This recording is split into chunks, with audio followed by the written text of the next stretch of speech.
I'm Alexa, and I'm going to be asking you a few questions so that you can get a better understanding of your personality and how and why you have picked chemical engineering as your career in relation to the Goodyear Picture Yourself as an Engineer scholarship. Okay? Okay.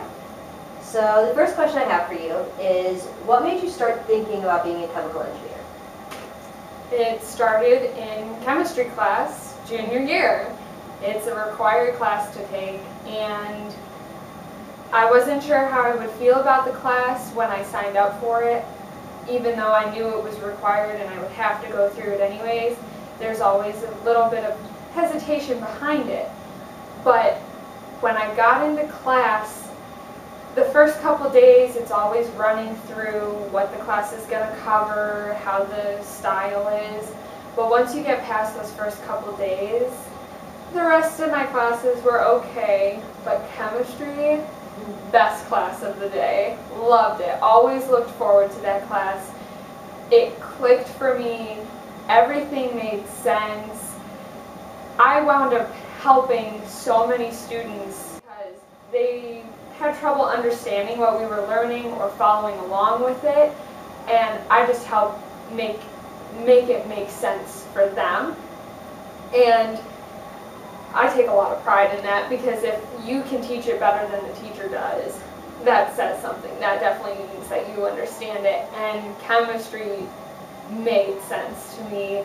I loved the idea behind being able to mix these different elements found within the earth and created, and being able to mix them and find these different solutions. Everything about chemistry, I love it. It just makes sense to me. So why did you choose chemical engineering then as opposed to just chemistry?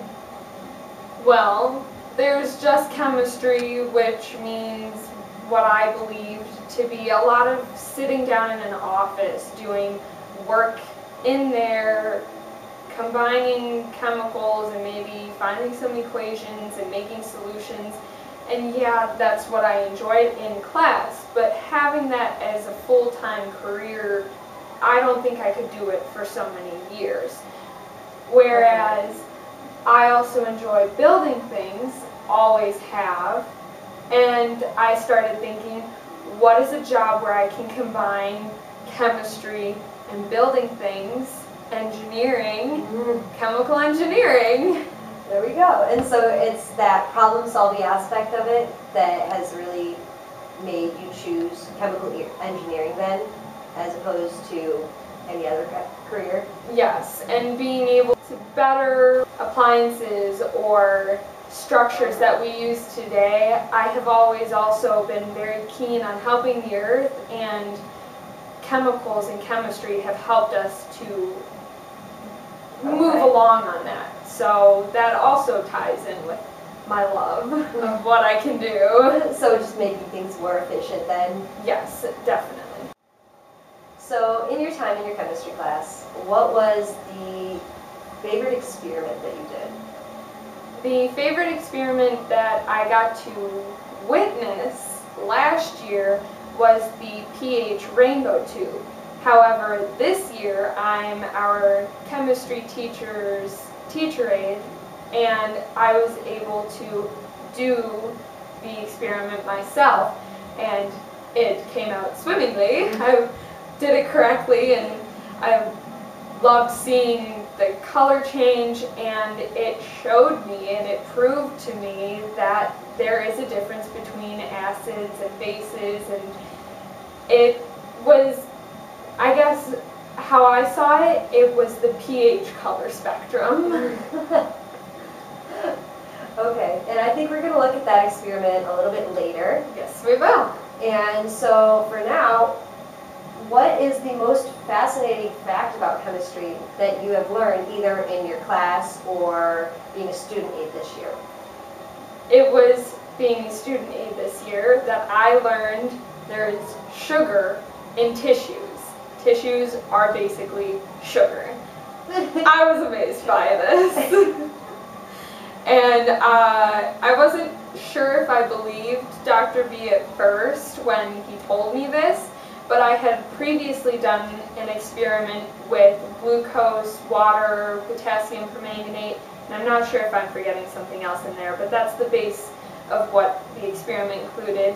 And when I added the potassium permanganate into the glucose solution, I saw changing colors because the potassium permanganate is originally a very deep purple color, and I saw it change to blue, to green, over to red, and since I had such a great amount, it wasn't quite over to yellow, it was more of a burnt orange, but you could see the changing colors because of the sugar. It was the sugar that was changing. Well, in order to prove there's sugars in tissues, I did the experiment with Dr. B, basically using the same materials, but rather than having glucose, the solid, in the water, we had in a little petri dish the water and potassium permanganate, and we set the tissue in there, and you saw the color change through the tissue. It soaked up the potassium permanganate in the water mix. It was a purple color, and after a minute it had changed from the purple through the blues, the greens, to a red, over to almost the yellow color, what I had just witnessed in the other experiment. So either way, you get to prove it. So it did the exact same thing as the sugar did? Yes. And that's how they're basically the same thing? Yes. Yeah. It showed that having the potassium permanganate water, adding the sugar, potassium permanganate, adding the tissue sugar, and you have the same color reactions, color changes. Cool.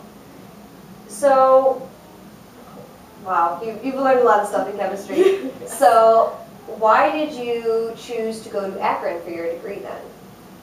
There were a lot of deciding factors behind Akron.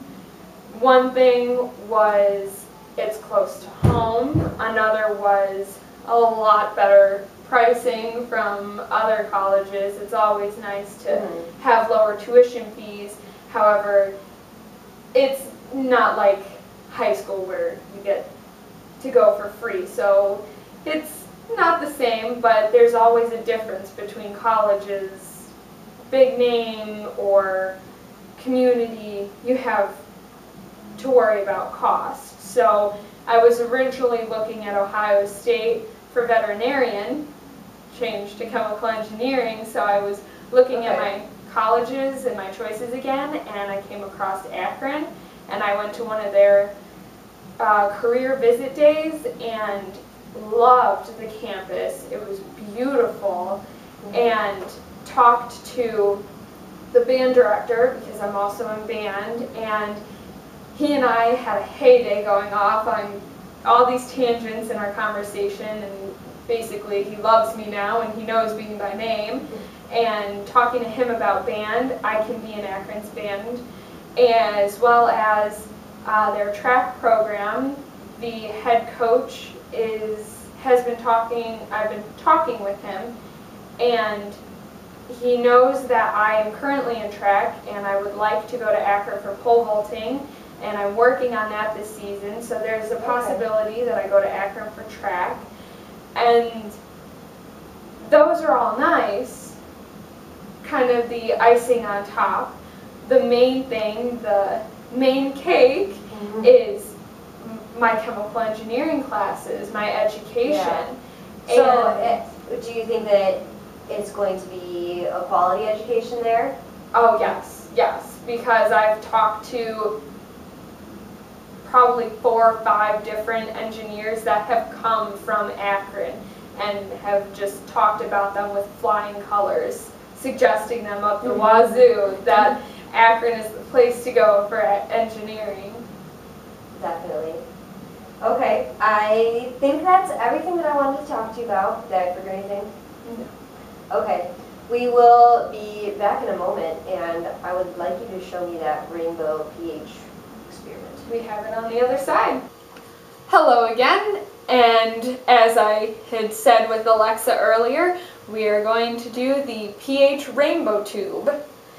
I have my handy dandy note sheet in case I need it, but along with us we also have a 250 milliliter graduated cylinder, HCl or hydrochloric acid, which I did a little chemistry earlier today because I'm borrowing these from Dr. B, and this is already diluted from 1 molar to 0.1 molar because we filled our cylinder up to 50 milliliters with water, added acid to water.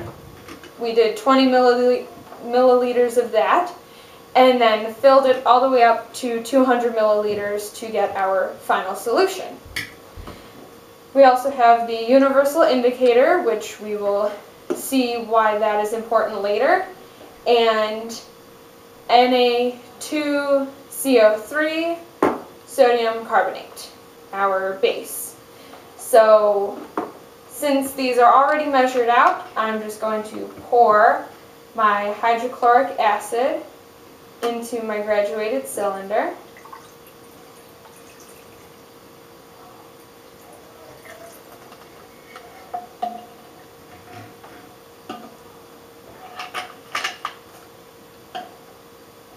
Still 200 milliliters.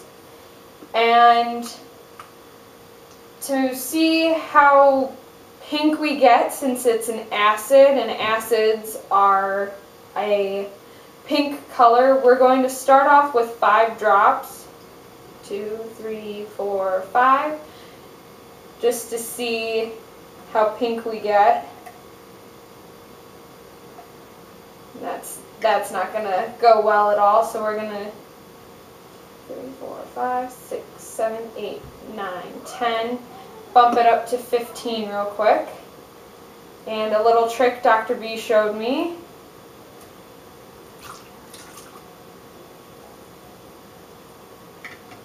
And since it's only 0.1 molar, it's nothing too hectic with my hands.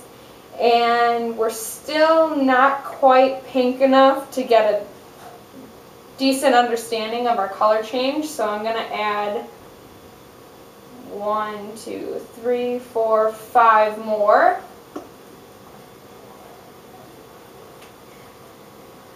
And mix again.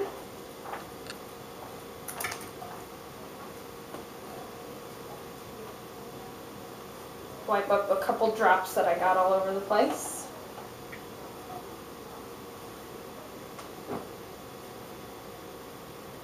And this looks to be pretty good. We've got a solid pink color all the way through. So that was 20 drops of the universal indicator. And now for our base. I'm going to pour the base down along the side because the base we will want to have basically going underneath the acid to the bottom, and as it goes down it won't react quite yet. It won't have enough time because of gravity to react with it as it's going down, but once we turn it up we'll see what happens.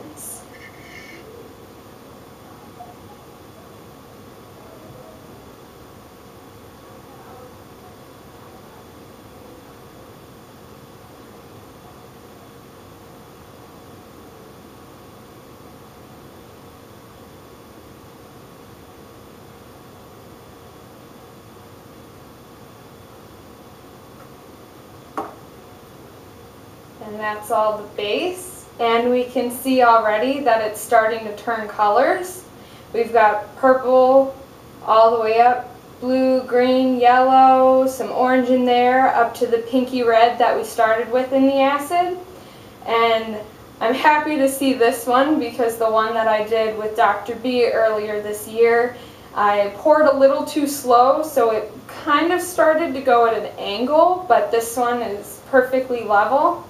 And we can see our most basic solution of the sodium carbonate down here and the HCl, hydrochloric acid, up top, and where they slowly start to mix in the middle. So this was what I called my pH color spectrum.